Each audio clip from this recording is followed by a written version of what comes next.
I evacuated my home in Northport, Florida, and was told by law enforcement to go to this Stewart Causeway underpass parking to seek shelter. But it looks like some of it's a little flooded.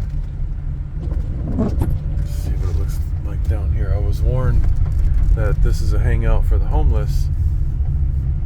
Looks like I'm gonna have to pick a different part of it, or maybe down here on the end. So this is going to provide me shelter from the potential hurricane storms and all that. If I park kind of like where that SUV is, or maybe right here. That's a little floody looking there. Maybe I'll go to a different parking area. I believe that's south, so the front end of my vehicle I'm going to be pointing south because of the aerodynamic features of the front.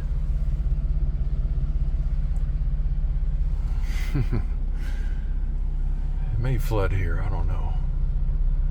Probably not, but